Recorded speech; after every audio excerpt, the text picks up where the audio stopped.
my mission to record a song in every genre in the Digitech Trio.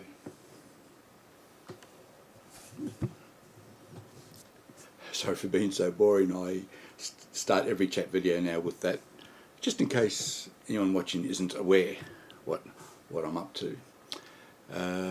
So last chat I spoke about how I'd read an entry on Dylan in the Encyclopedia of Rock. This was a edition from circa 1977, so it's pretty early in when they first released the Encyclopedia of Rock. And I said how they mentioned three famous figures in the history of rock: Presley, the Beatles and Dylan as the big three, at that time of course. Coincidentally, my first two chat videos were Elvis and Beatles songs respectively, so it's only right that the third one should be a Dylan song. And it just so happens that our guitar ensemble, the Hughes Guitar Ensemble, and hello to all my friends in the Hughes Guitar Ensemble, we do this Dylan song, Sad-Eyed Lady of the Lowlands. Really nice choice, good song to talk about.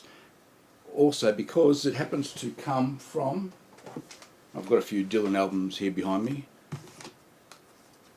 Let me make sure that's clear. Blonde on Blonde, a double record set from circa 1966, I think. A huge album in the history of rock. In fact, whenever Rolling Stone or Guitar Magazine, Player Magazine, or any of these sorts of magazines do sort of their favourite top 50 albums or whatever, Blonde on Blonde invariably is mentioned in the top 10 by most who participate in those sort of surveys. Why is it such a big album in the history of rock? I mean, I can't answer that personally, except to say it was the third of Dylan's electric albums in the 60s, and at the time that caused a big uproar. And it is a double album set, so often people view double album sets as a higher order of priority. Personally speaking, I like all three electric albums from that era. The other ones being, so you had late 64, early 65, you had Subterranean Homesick Blues. That was the first electric album. Just make sure that's clear. And I use that description advisedly because side 2 is all acoustic, or sort of acoustic, I should say. And the first side is all electric. So, Subterranean Homesick Blues, and the other famous one, is sitting right here behind me. This was the second electric album. Make sure that's clear. And that's of course Highway 61 Revisited. That is predominantly electric, except for the final song, Desolation Row. Desolation Row. I should know how to pronounce that by now. Desolation Row. And Blonde on Blonde was the third electric album of that period. And prior to those electric albums, you had Dylan's fourth album was Another Side of Bob Dylan. So that's all acoustic, although I've got a vague memory there might be the occasional song that might have a bit of extra instrumentation. I can't remember now. It's been a long time since I've listened to it actually. Another Side of Bob Dylan was the album that preceded the electric albums. And then straight after the electric albums, we had a change of pace. So these are the studio albums I'm talking about. John Wesley Harding came after Blonde on Blonde, although there was a big gap between the two because Dylan had a motorbike accident at the time, sort of went off grid, and recorded stuff with the band in Woodstock that eventually became the Basement Tapes, which was released, set in 1975, some 8 years after the events. But John Wesley Harding is another altogether different type of record. It only has acoustic bass and drums throughout, and a couple of songs might feature a pedal steel, and of course Dylan's harmonica. But otherwise, compared to the electric albums, it's what you might call a bare bones type of recording, I guess. But great album nevertheless, great songs on it. And and then the final album of the '60s for Dylan was, of course, Nashville Skyline, which once again was another departure for Dylan. Very country sounding, you could call it. You could almost call it a country record. In fact, the first song he redoes Girl from the North Country with Johnny Cash, which is a great version, and it's worth it for that alone. So, back to Blonde on Blonde. As I say, it's a double album set, predominantly electric. The song we're looking at takes up the whole fourth side, the second side of the second record in the original record release. So that makes it highly unusual. It would not have been all that common back in 1966 that a song would take up a whole side of a record. I can't remember how long it is. I've got 12 minutes in the back of my mind. 10 minutes 45 seconds. So it's actually less than 11 minutes. There you go. Let's say 11 minutes, round it up, which is pretty short for an album side. Usually they, in those days, or even well into the 70s and 80s, they would have been, an album side of an LP would be usually say 14 to 20 minutes, thereabouts. So 11 minutes is fairly short, but for a single song it's quite long. In our guitar ensemble, in fact, just a week ago we made it, I think, to do in two verses, which is long enough, let me tell you, 2 verses. So we're going to have a look at Saturday Lady of the Lowlands. Now, a couple of interesting things about this. I should have looked this up before I did this video, actually, but I think it's about Sarah, Dylan's first wife. Usually his best love songs are about Sarah. In fact, he wrote a song called Sarah from the Desire album circa 1975. An interesting thing about Saturday of the Lowlands is it's in 6/8 time, and that means I can use the 3/4 setting in the trio to try and do a backing track, and that's what I'll start doing today in this video. And so it's long, it's 6/8 time, it's a love song, and it's quite melodic, and I don't want to say that's unusual for Dylan. It would be incorrect to say that, but often Dylan's lyrics are the star of the show and his delivery, but this song is quite melodic and has a lovely melody and really nice chord progression. And on top of that, the lyrics are fantastic as well, so it's a great combo. I've got my guitar here. Now I have to confess I had to refilm this bit because I only realised when I was doing the video editing that my guitar was mostly hidden.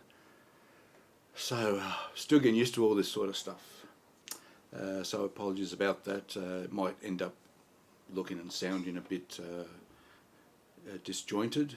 Let's start with 2 drum patterns I want to look at from the trio to see which might serve my purpose best.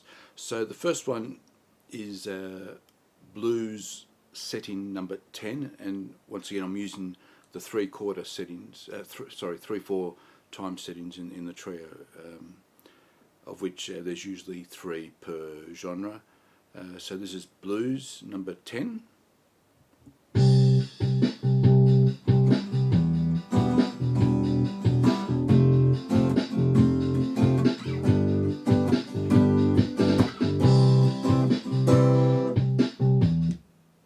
And I rather like that one. I'll show you the other one that I was looking at, and this is country number 11.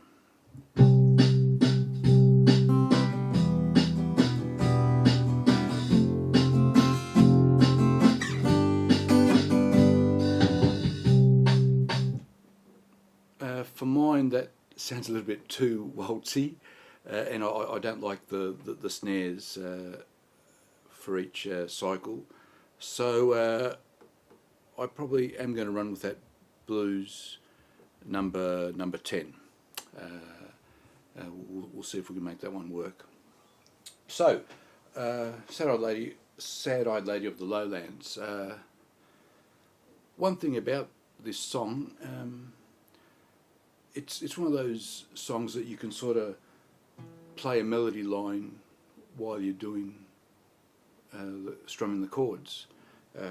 Works rather well.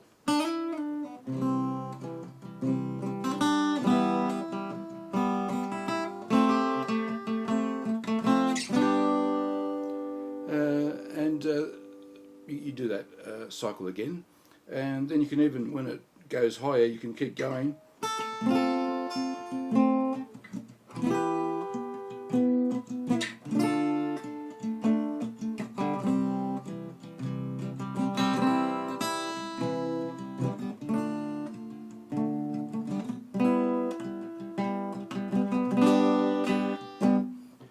Works really well. The trick being that you're using the two higher strings for the melody line, and you're using the lower strings to keep the rhythm strumming happening. That sort of thing, and you keep that pattern going. I haven't tried it actually doing it for the whole song. But I imagine you'd be able to sustain that for the whole song. It works rather well. For my purposes, I don't need to do it because I can, because I've got Cubase to record multiple guitar tracks. What I'll be focusing on would be having the acoustic strumming pattern just going through quite strongly.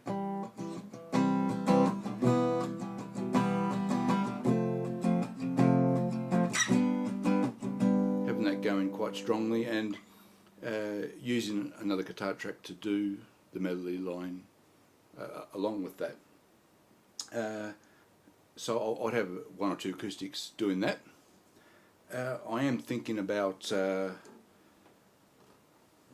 an octave higher for each triad. So that's the first, third, and fifth of the C chord. Going an octave higher on the electric, so something like that. E minor, the first, the third, the flat third, and the fifth, octave higher. The F, G, a bit harder on the acoustic, but it'll be easier on the electric. So on each occasion, I can play that same triad exactly an octave higher, and it's sort of rare that you can do that for a full chord progression. So I'll give that a try. I think that will sound really nice. And for the melody line, I've sort of started working on doing a double note thing, where the melody is accompanied by the fifth of the chord. So you sort of have this. And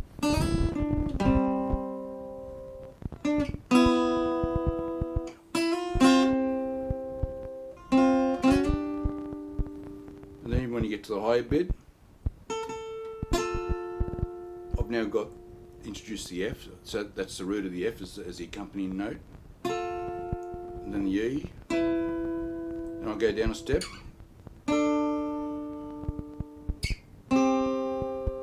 So I'll give that a whirl on an electric guitar as well, and get some nice sustain happening over that progression. I think that will sound good.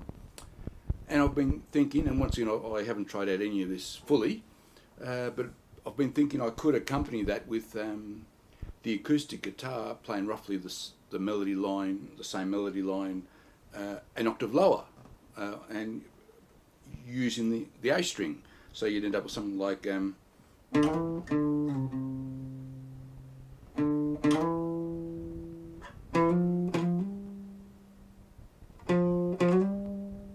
And then when you go to the high bit,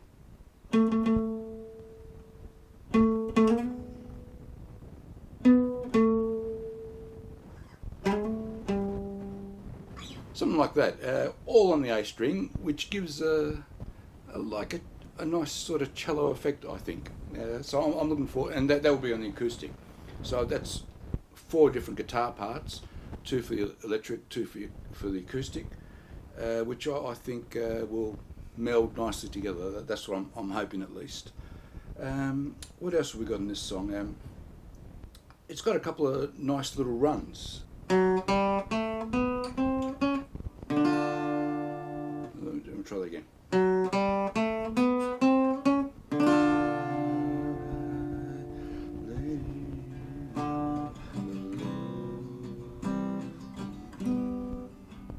So that's a nice little run, and then the second time round, it's on a G7.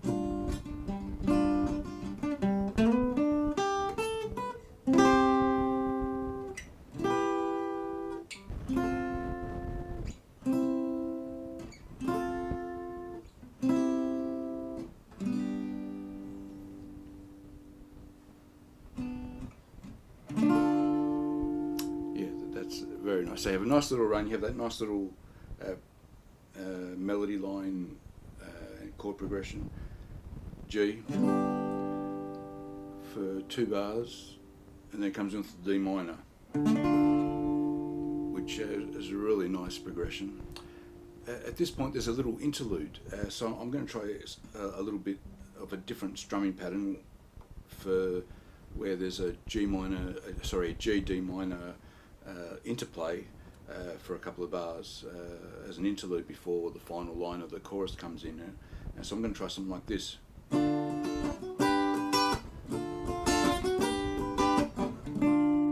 then back to the full D minor to sort of change the sound around a bit. That bit is just a partial D minor up here using the open D note, partial G,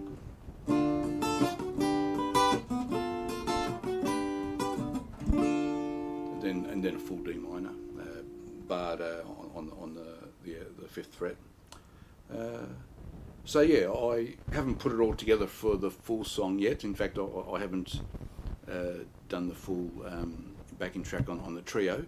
I've just sort of worked out what drum pattern I'm going to use, as I said earlier. I'm going to give these guitar parts a little whirl. Okay, thanks for watching. Ta.